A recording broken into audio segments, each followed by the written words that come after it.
میں آپ کو ایک عجیب و غریب واقعہ بیان کروں۔ حضور سیدنا غوث اعظم کی بارگاہ میں ایک شخص 40 سال سے خدمت کر رہا تھا۔ 40 سال کا عرصہ دراز ہے، غوث اعظم کی بارگاہ میں خدمت کر رہا ہے، کبھی جھاڑو لگا رہا ہے، کبھی خانقاہ کو صاف کر رہا ہے، کبھی لوگوں کو وضو کے لیے پانی دے رہا ہے، کبھی مصلی بچھا رہا ہے، کبھی لنگر کھلا رہا ہے، اور 40 سال کا اس نے عرصہ غوث اعظم کی بارگاہ میں گزار دیا۔ ایک مرتبہ غوث اعظم کی بارگاہ میں اللہ کے دو ولی ابدال حاضر ہوئے، اور حاضری دینے کے بعد انہوں نے کھانا تناول فرمایا۔ اب یہ غوث اعظم کا جو غلام تھا انہیں دیکھ رہا ہے، انہوں نے دسترخوان بچھایا اور اللہ کی بارگاہ میں ہاتھ اٹھائے اور کچھ پڑھا تو آسمان سے 2 سالن اور 2 روٹیاں اتری۔ اب یہ غوث اعظم کا جو غلام تھا یہ بڑا حیرت میں ہوا، تعجب میں ہوا کہ یار ان کے تو مزے ہیں، دیکھو انہوں نے اللہ کی بارگاہ میں دعا کی، اللہ پاک نے انہیں کھانا عطا کیا، یہ یقیناً اللہ کے ولی ہیں اور کرامت والے ولی ہیں۔ چونکہ وہ ہوا میں اڑنا اسے ولایت سمجھتا تھا، آسمان سے کھانے منگا لینا اسے ولایت سمجھتا تھا۔ تو جب وہ دونوں ولی ابدال اللہ حضور سیدنا غوث الاعظم کی بارگاہ سے نکلنے لگے تو یہ آپ کا غلام ان کے قدموں میں گر گیا اور بولا حضور آپ ہمیں اپنے ساتھ کر لیجئے۔ تو وہ بولے اتنا اچھا آستانہ تمہیں خدمت کے لیے ملا ہے، تم اسے چھوڑ کر کہیں مت جاؤ، یہیں رہو۔ اس نے کہا نہیں حضور میں تو آپ کے ساتھ جاؤں گا۔ تو انہوں نے اس کی اس التجا کو قبول کیا اور کہا ٹھیک ہے، ہماری ایک شرط ہے کہ ہم لوگ دن میں روزہ رکھتے ہیں اور 24 گھنٹے میں صرف ایک بار کھانا کھاتے ہیں، اور رات میں اللہ کی تسبیح بیان کرتے، قرآن عظیم کی تلاوت کرتے ہیں، ذکر و اذکار میں ہمارا پورا وقت اور ہمارا ایک ایک لمحہ گزرتا ہے، تو آپ کو بھی یہ کام کرنا پڑے گا۔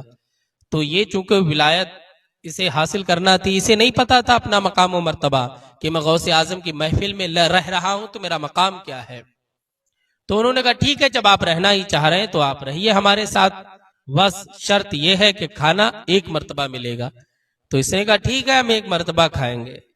اب حضور سیدنا غوث الاعظم کا غلام اور وہ دونوں اللہ کے ولی چلنے لگے، چلتے رہے۔ جب یہ تھوڑی دور پر پہنچا، اسے بھوک کی شکایت تھی، تو اس نے کہا کہ حضور ہمارے لیے اب کھانے کا انتظام کیا جائے۔ تو انہوں نے کہا کہ وقت آنے والا ہے، ہم دعا کریں گے کھانا آئے گا۔ تو انہوں نے اللہ کی بارگاہ میں دعا کی تو آسمان سے 3 سالن اور 3 روٹیاں اتری، تینوں نے تناول فرمائی اور کھانا بھی بڑا کم آیا۔ غوث اعظم کے غلام کا پیٹ بھی صحیح طریقے سے نہیں بھرا، تو یہ بیچارہ پھر کھانا کھانے کے بعد چلنے لگا۔ اب اسے اس سفر کا انتظار رہا کہ اب وہ کھانے کا وقت کب آئے گا کھانے کا وقت، چونکہ تھوڑا کھانا تھا اسے بھوک بھی جلدی لگ گئی۔ اب یہ چلتا رہا۔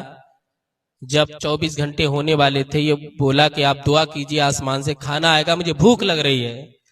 تو ان میں سے ایک اللہ کے ولی نے ہاتھ اٹھا دیے تو آسمان سے پھر 3 سالن اور 3 روٹیاں اتری، ان تینوں نے کھا لی۔ اب کھانا تھوڑا تھا، یہ پھر اسے تھوڑی دیر میں بھوک لگ گئی، مگر وہ لوگ چل رہے ہیں، ذکر و اذکار کر رہے ہیں، تبلیغ کرتے جا رہے ہیں، قرآن پڑھتے جا رہے ہیں، حدیث پڑھتے جا رہے ہیں، لوگوں کو درس دیتے جا رہے ہیں، صحراؤں سے گزر رہے ہیں، دریاؤں سے گزر رہے ہیں، جنگلات سے گزر رہے ہیں۔ اللہ اکبر، چلتے رہے۔ اب دونوں نے دعا کر لی۔ اب جب 24 گھنٹے ہوئے تو اس نے پھر کہا کہ آپ ہمیں کھانا دیجئے، ہمیں بھوک لگ رہی ہے۔ تو انہوں نے کہا دیکھیے ہمارا قاعدہ یہ ہے، ہم جتنے لوگ ہوتے ہیں وہ الگ الگ دعا کرتے ہیں، ہم نے تو دعا کر دی تو ہمارے حصے کا اور ہماری دعا پر کھانا آ گیا، اب آپ کا وقت ہے، آپ دعا کیجئے اور کھانا منگائیے۔ اب یہ بولا یار اگر مجھے دعا کے ذریعے کھانا منگانا آتا ہوتا تو میں تمہارے پاس آتا ہی کیوں، دعا کرتا رہتا، کھانا منگاتا رہتا، مجھے تو ولایت تمہارے پاس رہ کر کے حاصل کرنا ہے، ابھی میں ولی نہیں بنا ہوں۔ تو انہوں نے دیکھا ہمارا اصول یہی ہے کہ دعا کریں گے آپ تب کھانا ملے گا، ورنہ آپ 24 گھنٹے کا انتظار کریں۔ اسے لگا یار اب اگر میں نے 24 گھنٹے انتظار کر لیا میں تو مر جاؤں گا، مجھے موت آ جائے گی۔ اور انہوں نے کہا اگر دعا کرو تو کرو ورنہ اپنی موت کا انتظار کرو۔ اب تو یہ اور ڈر گیا، اب تو رونے لگا اور اپنے پیر و مرشد کو پکارنے لگا غوث اعظم میری مدد کرو، غوث اعظم مجھے سہارا دو، میں نے آپ کا آستانہ چھوڑ کر بڑا غلط کیا۔ تو ان اللہ کے ولیوں نے کہا کہ آپ دعا تو کیجئے، آپ کسی چھوٹے آستانے سے وابستہ نہیں ہیں، آپ غوث اعظم کے آستانے سے وابستہ ہیں۔ اللہ اکبر۔ تو اس نے اپنے ہاتھ دعا کے لیے اٹھا دیے، یہ رو رو کر کے اللہ کی بارگاہ میں دعا کر رہا ہے، غوث اعظم کا وسیلہ پیش کر رہا ہے، یا اللہ میری مدد فرما، غوث اعظم میری طرف نظر کرو، میں مصیبت میں پھنس گیا، بھوک مجھے تڑپا رہی ہے اور کچھ ہی لمحوں میں مجھے موت آنے والی ہے۔ اب یہ دعا کر رہا ہے، رو رہا ہے، گڑ گڑا رہا ہے۔ اللہ رب العزت کی رحمت کو جوش آیا تو آسمان سے ابھی تک ان اللہ کے ولیوں کی دعاؤں پر 3 سالن اور 3 روٹیاں اتر رہی تھیں، مگر یہ بندہ جب اللہ کی بارگاہ میں دعا کرتا ہے، غوث اعظم کا غلام جب ہاتھ اٹھاتا ہے تو آسمان سے 3 سالن 3 روٹیاں نہیں بلکہ 6 سالن اور 6 روٹیاں اتر رہی ہیں۔ اللہ اکبر، ڈبل ڈبل اتر رہی ہیں۔ تو وہ جو اللہ کے ولی تھے انہوں نے کہا ہمیں بڑا تعجب ہے کہ ہم دعا کر رہے تھے تو 1 سالن اور 1 روٹی آ رہی تھی، مگر بھائی تم کون ہو، تمہارا مقام و مرتبہ کیا ہے کہ تم نے دعا کی ہے تو آسمان سے ڈبل کھانا آیا ہے۔ اب غوث اعظم کا غلام بڑا خوش ہے اور اندر ہی اندر کہہ رہا ہے تیرے ٹکڑوں پہ پلے غیر کی ٹھوکر پہ نہ ڈال، جھڑکیاں کھائے کہاں چھوڑ کے صدقہ تیرا۔ غوث اعظم آپ کا غلام تھا، آپ کے آستانے کو چھوڑا تو 3 ہی دن میں مجھے شدت بھوک نے تڑپا کر کے رکھ دیا۔ آپ کی بارگاہ میں تھا تو دوسروں کو بھی کھلاتا تھا، خود بھی کھاتا تھا، اور غوث اعظم کو لنگر کرنا بڑا پسند ہے۔ غوث اعظم کو دوسروں کو کھانا کھلانا بہت پسند ہے، اس لیے غوث اعظم کی خانقاہ پر ہمیشہ لنگر ہوا کرتا تھا، اور آج غوث اعظم کے چاہنے والے دوسروں کو کھانا کھلا کر غوث اعظم کی سنت کو زندہ کرتے ہیں۔ تو کہا اللہ کے ولیوں نے ایک بات بتاؤ، آپ جب دعا کر رہے ہیں تو کیا کہہ کے مانگ رہے ہیں؟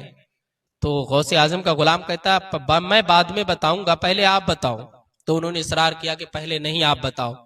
تو اس نے کہا دیکھو جب میں نے دعا کی تو میں نے غوث اعظم کا واسطہ دیا، تب اللہ پاک نے ڈبل کھانے دیے۔ آپ بتاؤ، آپ جب دعا کر رہے تھے تو کیا کہہ رہے تھے؟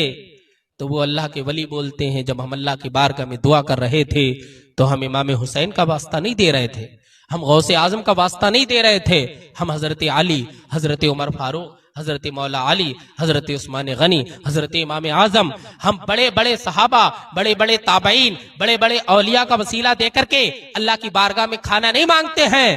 ارے ہم تو غوث اعظم کی بارگاہ میں جو رہتا ہے غلام، جو آپ کی خدمت کرتا ہے، آپ کی خانقاہ کو صاف کرتا ہے، ہم اللہ کی بارگاہ میں اس کا واسطہ پیش کرتے ہیں، اللہ پاک ہمیں کھانا عطا فرماتا ہے، ہمیں کھانا دیتا ہے۔ تو غوث اعظم کا غلام بولا جانتے ہو جس کے وسیلے سے تم دعائیں مانگتے ہو وہ غوث اعظم کا غلام میں ہی ہوں۔